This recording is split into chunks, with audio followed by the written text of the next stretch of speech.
اصل شوگر لگاتا ہی مولوی ہے.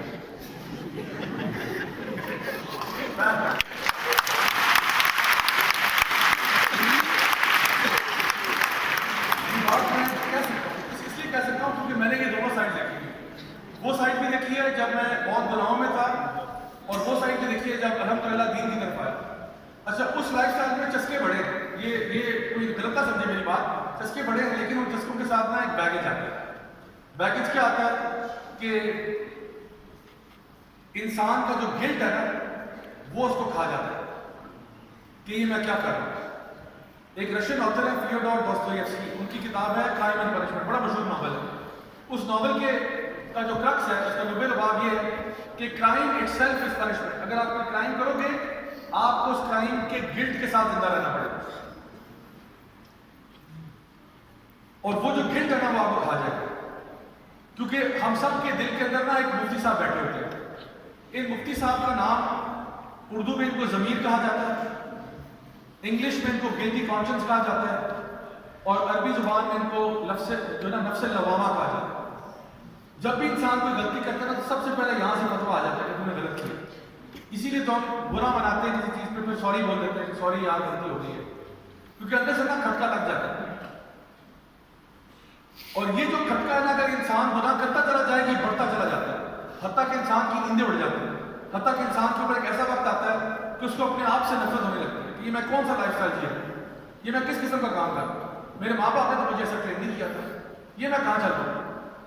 تو چسکا ہے, لیکن اس چسکے کے ساتھ بیگیج بڑا ہیوی ہے. اس کے ساتھ یہ buy one get one free میں چیز آ گئی نا, یہ بڑی بھاری چیز ہے.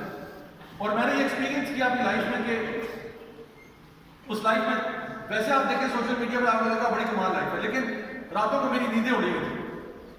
رات کو نیند نہیں آتی تھی, گولیاں کھانے کے باوجود رات کو نیند نہیں آتی تھی, اور اپنے آپ سے اتنی نفرت ہو گئی کہ دل چاہتا تھا کہ شاید اپنی لائف کو ختم کر دوں. حالانکہ ویسے آپ دیکھیں گے تو آپ کی لائف اس کی بہت اچھی ہے. میری اپنی فیملی میں ایک میرے فیملی ممبر جو بہت ہی قریبی فیملی ممبر, دور کی فیملی ممبر میں بہت ہی قریبی فیملی ممبر, تقریباً 43 ایئرس کی ایج میں انہوں نے خودکشی کری. بہت امیر, بہت اثر و رسوخ والے, بہت کانٹیکٹس والے, دنیاوی اعتبار سے ہر چیز ہے, لیکن بس کچھ چیزیں ہوتی ہیں انسان کو وہ کھا جاتی ہیں. جب میں 18 سال کا تھا تو میرا جو بیسٹ فرینڈ تھا وہ بھی خودکشی کر کے مر گیا. وہ کلاس 5 سے میرے ساتھ 5ویں جماعت سے, 18 سال میں انہوں نے خودکشی کر لیتا ہے, اور اس کا اور میرے لائف اسٹائل میں کوئی زیادہ فرق نہیں تھا. تو میں نے تو اپنی آنکھوں کے سامنے یہ چیزیں ہوتی ہوئی دیکھی کہ وہ لوگ جن کے پاس سب کچھ بھی ہے, عیاشیاں ساری ہیں, لیکن اندر سے انسان بالکل کھوکھلا ہو جاتا ہے. اور پھر جب میں دین کی طرف آیا تو شوگر تو ابھی بھی ہم بہت لگاتے ہیں, بلکہ کچھ لوگ کہتے ہیں ہم کچھ زیادہ ہی شوگر لگاتے ہیں. تو الحمدللہ مجھے ہیوی بائکس کا بہت شوق ہے. ہم لوگ ہائیکنگ میں جاتے ہیں, جم جاتے ہیں, ٹریولنگ ہماری بہت زیادہ ہوتی ہے. ابھی بھی ہمارے جو ٹور چل رہا ہے یہ کشمیر سے لے کے کراچی تک کا ٹور ہے. راستے میں بہت شوگر میلہ لگ رہا ہے, اور الحمدللہ لیکن اس سارے شوگر کے ساتھ نا 0% گلٹ ہے. گلٹ کوئی نہیں, اس سائڈ پہ شوگر ہے, چسکے بڑے ہیں, لیکن گلٹ ہی گلٹ ہے ساتھ. راتوں کی نیندیں عذاب ہو جاتی ہیں. یہاں پہ شوگر میکسیمم ہے, 0% گلٹ ہے, رات کو سکون سے نیند آتی ہے. اور یقین کریں اب تو میری عادت, پہلے یہ تھا کہ مجھے انسومنیا ہوتا تھا, رات کو نیند نہیں آتی. اب سچویشن یہ ہے, مجھے آپ کہیں پہ بھی بس 4 سیکنڈ دیتے, 1 2 3 4. یعنی اللہ تعالیٰ فرماتے ہیں قرآن مجید میں, الا بذکر اللہ تطمئن القلوب, یقیناً اللہ کے ذکر میں ہی دلوں کو اطمینان ملتا ہے. وہ جو اطمینان ہے نا, وہ جو آپ سانس لے تو اللہ کا شکر ہے, پھر ایک دم بندہ ہو سو جاتا ہے. اللہ تعالیٰ فرماتے ہیں وَمَنْ أَعْرَضَ عَنْ ذِكْرِي فَإِنَّ لَهُ مَعِيشَةً ضَنكًا, جو اللہ کے ذکر سے دور ہوگا اس کی زندگی میں ڈپریشن آ جائے گا, اس کی زندگی میں انزائٹی آ جائے گی. جو اللہ کے ذکر میں جائے گا اس کو اطمینان ملے گا, جو اللہ کے ذکر سے دور ہوگا اس کی زندگی میں ڈپریشن آ جائے گا. تو اب ہمارے اوپر اصل کام جو کرنے والا وہ یہ ہے کہ دین کو ہولسٹکلی لیں. یہ پورا دین ہی ہمارا دین ہے. اسلام جو ہے نا وہ ایک مذہب نہیں ہے, اسلام ایک ریلیجن نہیں ہے. ریلیجن کیا ہوتا ہے, مذہب کیا ہوتا ہے, وہ جو آپ سنڈے کے سنڈے کرتے ہو, جمعے کے جمعے کرتے ہو, یہ مذہب ہوتا ہے. جو صرف کچھ ریچولز کا نام ہوتا ہے کہ جی ہم یہ کرتے ہیں, بس یہ مذہب کا کام پورے ہوتے ہیں. نہیں, اسلام ایک دین ہے. دین ہوتا ہے وے آف لائف, دین ہوتا ہے لائف سٹائل. اسلام میرا لائف سٹائل ہے. میرا چلنا پھرنا اٹھنا بیٹھنا کھانا پینا ہنسی مذاق سب اسلام کے اندر ہے. اور الحمدللہ جو بندہ اپنی لائف کو اس طریقے سے لے کے چلتا ہے اللہ تعالیٰ اس کی لائف میں برکتیں اور رحمتوں سے نوازنا شروع کر دیتا ہے. میں آپ کو بتاؤں ایک بات پرسنل، وہ یہ کہ جب بھی آپ کوئی چیز اللہ کے لیے چھوڑتے ہو، حدیث میں آتا ہے جب بھی آپ کوئی چیز اللہ کے لیے چھوڑتے ہو اللہ تعالیٰ ہمیشہ آپ کو اس سے بہتر عطا فرماتا ہے. یہ ہو ہی نہیں سکتا کہ آپ نے کوئی چیز اللہ کے لیے چھوڑی ہو، آپ نے یاد تجھے یہ چیز نہیں پسند نا میں چھوڑتا ہوں اور اللہ آپ کو اس سے بہتر نہ دے، یہ ہو ہی نہیں سکتا. میں آپ کے سامنے آج یہاں کھڑا ہوں گواہی دیتا ہوں کہ جو جو چیزیں میں نے اللہ کے لیے چھوڑی ہیں نا اللہ نے اس سے بہت بہتر واپس کیا. اور ایسا لگتا تھا اس ٹائم پہ کہ شاید پتہ نہیں کیسے ہوگا یہ سب، لیکن یقین کریں اللہ کے وعدہ بالکل سچا ہے. جنید جمشید بھائی کو جانتے ہیں؟ جنید بھائی سے میری ملاقات ہوئی تھی 2012 میں، اور 2012 میں وہ اسلام آباد آئے تو میں اسلام آباد میں ہوتا ہوں، تو اس دن مجھے ان کا ڈرائیور بننے کا شرف حاصل ہوا. میں نے ان کو ایئرپورٹ سے پک کیا، پھر ان کو وینیو پہ لے گیا جہاں پر ان کی ایک ٹاک تھی، پھر ان کو ہوٹل میں ڈراپ کرنا تھا، پھر وہاں سے پک کرنا تھا. تو میں ان کو اپنے ساتھ لے کے پھر رہا تھا جہاں میں جانا تھا. جنید بھائی کہا کرتے تھے کہ جس خوشی اور سکون کو میں نے 5 اسٹار ہوٹلوں میں، روشنیوں میں اور موسیقی کی محفلوں میں تلاش کیا، وہ خوشی اور سکون مجھے بالاکوٹ کے پہاڑوں کی ایک ٹوٹی ہوئی مسجد کی پھٹی ہوئی صف پر نصیب ہوئی. جنید بھائی جو ہے انہوں نے اللہ کے لیے مائکرو فون چھوڑ دیا، اللہ کے لیے فیم بھی چھوڑ دیا، اللہ کے لیے فینس کو بھی چھوڑ دیا. اللہ تعالیٰ نے مائکرو فون ان کو واپس کیا، پھر فینس بھی واپس کیے، پھر فیم بھی واپس کیا. آج ان کا جو برانڈ ہے جے ڈاٹ وہ انٹرنیشنل برانڈ ہے اور ان کی نسلیں پال سکتی ہیں اس برانڈ پہ. یاد رکھیں جب بھی آپ اللہ کے لیے چھوڑتے ہو نا اللہ آپ کو سے بہتر عطا فرماتا ہے، لیکن بھروسہ اور توکل اللہ کی ذات پر ہونا چاہیے کہ اللہ کبھی آپ کو ضائع نہیں کرے گا. کیوں اللہ ضائع کرے؟ مجھے جب میں دین کی طرف آیا لوگوں نے مجھے کہا اب تم کماؤ گے کیسے، تم تو انگلینڈ سے پڑھے ہو، آسٹریلیا سے پڑھے ہو، ملٹی نیشنل میں، اب تو مولوی ہو گئے، مولوی ہو گئے تو کمانا کیسے؟ میں نے کہا جس ذات نے مجھے پالا تھا نا میری نافرمانیوں میں، تو جب میں اللہ کا فرمانبردار ہو جاؤں گا تو اللہ پالنا چھوڑ دے گا؟ کیا یہ ممکن؟ جب میں اللہ کی نافرمانیاں کر رہا تھا تب بھی تو اللہ پال رہا تھا، تو اب جب میں اللہ کا فرمانبردار ہوگا تو پالنا چھوڑ دے گا؟ سوال ہی پیدا ہوتا ہے. تو اللہ تعالیٰ یقیناً ذریعہ ایسا نکالتا ہے کہ آپ کی تمام فکروں کو اللہ دور کر دیتا ہے. حدیث میں آتا ہے نبی کریم صلی اللہ علیہ وسلم فرماتے ہیں جو شخص اپنی فکر اللہ کے دین کو بنا لیتا ہے، یعنی اس کی فکر اللہ کا دین ہے، اللہ تعالیٰ اس کی تمام فکروں کا ذمہ خود لے لیتا ہے کہ چل تیری ساری ٹینشن میرے اوپر تو کام کر رہا ہے. اور یقین جانے یہی ہوگا، میں اللہ کا جتنا شکر ادا کروں گا لیکن اس کے لیے نا ایک لیپ آف فیتھ چاہیے ہوتا ہے. اللہ تعالیٰ قرآن مجید میں ارشاد فرماتے ہیں سورہ طلاق میں وَمَن يَتَّقِ اللَّهَ يَجْعَل لَّهُ مَخْرَجًا وَيَرْزُقْهُ مِنْ حَيْثُ لَا يَحْتَسِبُ وَمَن يَتَوَكَّلْ عَلَى اللَّهِ فَهُوَ حَسْبُهُ. اللہ تعالیٰ فرماتے ہیں جو بھی اللہ کا تقویٰ اختیار کرے، جو بھی کوئی بھی ہو، کل گناہگار تھا آج متقی ہو جائے. وَمَن يَتَّقِ اللَّهَ جو بھی اللہ کا تقویٰ اختیار کرے گا اللہ تعالیٰ فرماتے ہیں يَجْعَل لَّهُ مَخْرَجًا اللہ اس کو مخرج دے گا، خارج ہونے کی جگہ دے گا ہر مشکل سے. اللہ کہہ رہا ہے تو اللہ والا بن، تیری مشکلوں کو میں دور کروں گا. کون کہہ رہا ہے؟ یہ راجہ زیادہ کہہ رہا ہے.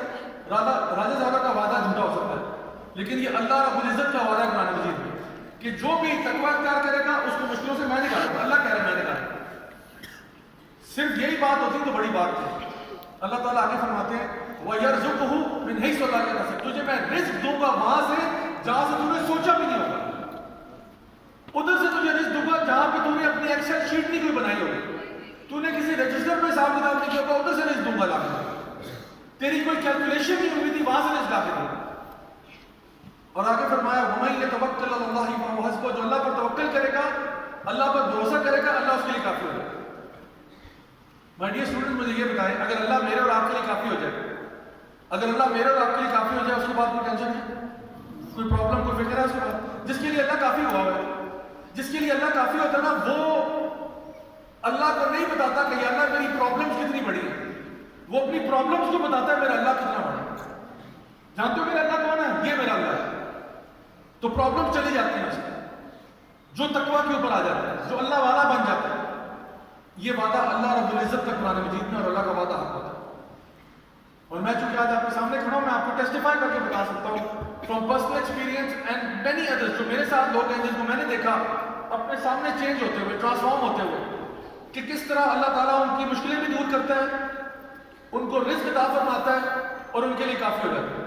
اور آپ یقین کریں جس اللہ کے بندے کو یا بندی کو یہ پتا چلتا ہے نا اللہ میرے لیے کافی ہو جائے، وہ ڈر ہو جاتا ہے، وہ فیئر لیس ہو جاتا ہے، وہ کسی سے نہیں ڈرتا۔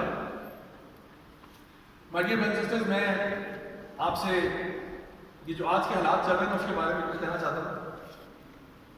ڈر سے ایک ایسا ڈر ہم سب کے دلوں میں بیٹھا ہوا ہے کہ اسرائیل کیا کر رہا ہے، اسرائیل کیا کر رہا ہے، اور یقیناً ہمارے مسلمان بہن بھائی جو غزہ میں ہیں وہ ایک بہت ہی مشکل وقت سے گزر رہے ہیں، اس میں کوئی شک نہیں، اور ہر بندہ جس کے سینے میں دل ہے وہ پریشان بھی ہے اور وہ کچھ کرنا بھی چاہتا ہے۔ لیکن میں آپ کو بتاؤں کہ ہمارا اس کا اصل علاج کیا ہے۔ بہت سے لوگ مجھے کانٹیکٹ کرتے ہیں، پوچھتے ہیں ہم کیا کریں، ہم کیا کر سکتے ہیں۔ تو چلے میں کچھ چیزیں آپ کو بتا دیتا ہوں کہ ہمیں کیا کرنا چاہیے، اور یہ جو ہمارے اوپر اس وقت ذلت اور رسوائی کی فضا قائم ہے وہ کیوں ہے۔ نبی کریم صلی اللہ علیہ وسلم کی حدیث سے آپ نے فرمایا کہ ایک وقت آئے گا جب تمہارے اوپر دشمن اس طرح حملہ آور ہوگا جیسے بھوکے دسترخوان پر ہوتے ہیں، اور اس ٹائم پر صحابہ تو بڑے حیران ہو کہ ایسے کیسے ہو سکتا ہے کہ ہمارے اوپر دشمن حملہ آور ہو جائے اور اس طرح جس طرح بھوکے دسترخوان پہ ہو رہے ہیں۔ تو صحابہ نے کہا یا رسول اللہ ہم کوئی تعداد میں بہت تھوڑے ہوں گے۔ آپ نے فرمایا نہیں، تعداد میں تو بہت زیادہ ہوگا، لیکن کیا ہوگا، تم سمندر کی جھاگ کی مانند ہوگی۔ سمندر کی جھاگ ایسی ہے جیسے کہ کبھی کوئی کپڑے دھو رہا ہو نا، جس طرح کسی بالٹی میں، سمندر شاید ہم نے نہ دیکھا ہو، لیکن کپڑے کا بالٹی میں دھونا شروع کریں تو اوپر جھاگ بن جاتی ہے بہت زیادہ۔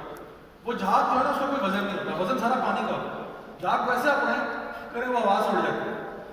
تو آپ نے فرمایا دیکھنے میں تو تم بہت زیادہ لگ رہے ہو لیکن اصل میں کچھ بھی نہیں، کھوکھلے لوگوں سے، سب اسٹینڈرڈ لو کوالٹی مسلم لوگ ہیں اس ٹائم۔ حالانکہ صحابہ کے ایکسپیرینس میں یہ بات نہیں تھی، کیونکہ جتنی بھی جنگیں ہوئی ہیں نا اس ٹائم پہ، جتنی بھی غزوات جنگیں ہوئی ہیں، تقریباً ساروں میں 99.99% کے اندر ہمیشہ مسلمان تعداد میں کم رہے، اور کس ریشو میں کم رہے، یا تو 1:2 کا ریشو رہا کہ ایک مسلمان کے بدلے 2 کافر، یا پھر 1:5 کا ریشو، یا 1:10 کا ریشو، یعنی یہ حالات رہے۔ تو صحابہ تو بڑے حیران تھے کہ یا رسول اللہ یہ کیسے ہو سکتا ہے کہ ہم لوگ تعداد میں بھی زیادہ ہیں پھر بھی شکست کھا رہے ہیں۔ تو آپ نے کہا تمہارے سینے میں وہن آ جائے گا اور اللہ تعالیٰ تمہارا خوف تمہارے دشمن کے دل سے نکال دے، تمہارا دشمن تم سے نہیں ڈرے گا باوجود اس بات کی تمہاری تعداد زیادہ ہے۔ تمہارے دل میں وہن آئے گا۔ وہن کیا ہے؟ حب الدنیا و کراہیت الموت۔ تمہارے دل میں دنیا کی محبت آ جائے گی اور موت کا ڈر لگ جائے گا جو تمہارے زوال کا باعث بنے گا۔ آج آپ ذرا مسلم امت کے حالات دیکھ لیں کہ ہمارا پرائرٹی کیا ہے، ہمارا مقصد کیا ہے۔ ایک اور حدیث ہے ابن ماجہ کی جہاں پہ نبی کریم صلی اللہ علیہ وسلم نے 5 چیزیں بیان فرمائی کہ جب بھی تم یہ کرو گے تو یہ ہوگا، جب بھی ایسا کرو گے تو ایسا ہوگا، جب بھی ایسا کرو گے یہ گناہ ملے گا، یہ اس کی سزا ہوگی۔ آپ نے فرمایا جب بھی کسی معاشرے میں فحاشی بدکاری بریانی پھیلے گی، ایسا کبھی نہیں ہوا کہ لوگوں نے ایسا کیا ہو سوائے اس کے کہ ان کے اوپر ایسی بیماریاں نہ مسلط کر دی گئی ہوں جو نہ انہوں نے نہ ان کے باپ دادا نے کبھی سنی تھی۔ آج آپ دیکھ لیں فحاشی بدکاری جب سے شروع ہوئی ہے تو ایس ٹی ڈیز ایک پراپر کلاسیفیکیشن ہے بیماریوں کی، جو سیکشولی ٹرانسمیٹڈ ڈیزیزز ہیں ان کی پوری کیٹیگری بن چکی ہے، جس میں ایڈز، HIV اور ابھی منکی پاکس وغیرہ سب شامل ہیں۔ نبی نے فرمایا صلی اللہ علیہ وسلم کہ جب بھی تم زکوٰۃ روک لو گے، ایسا کبھی نہیں ہو کہ انسان نے زکوٰۃ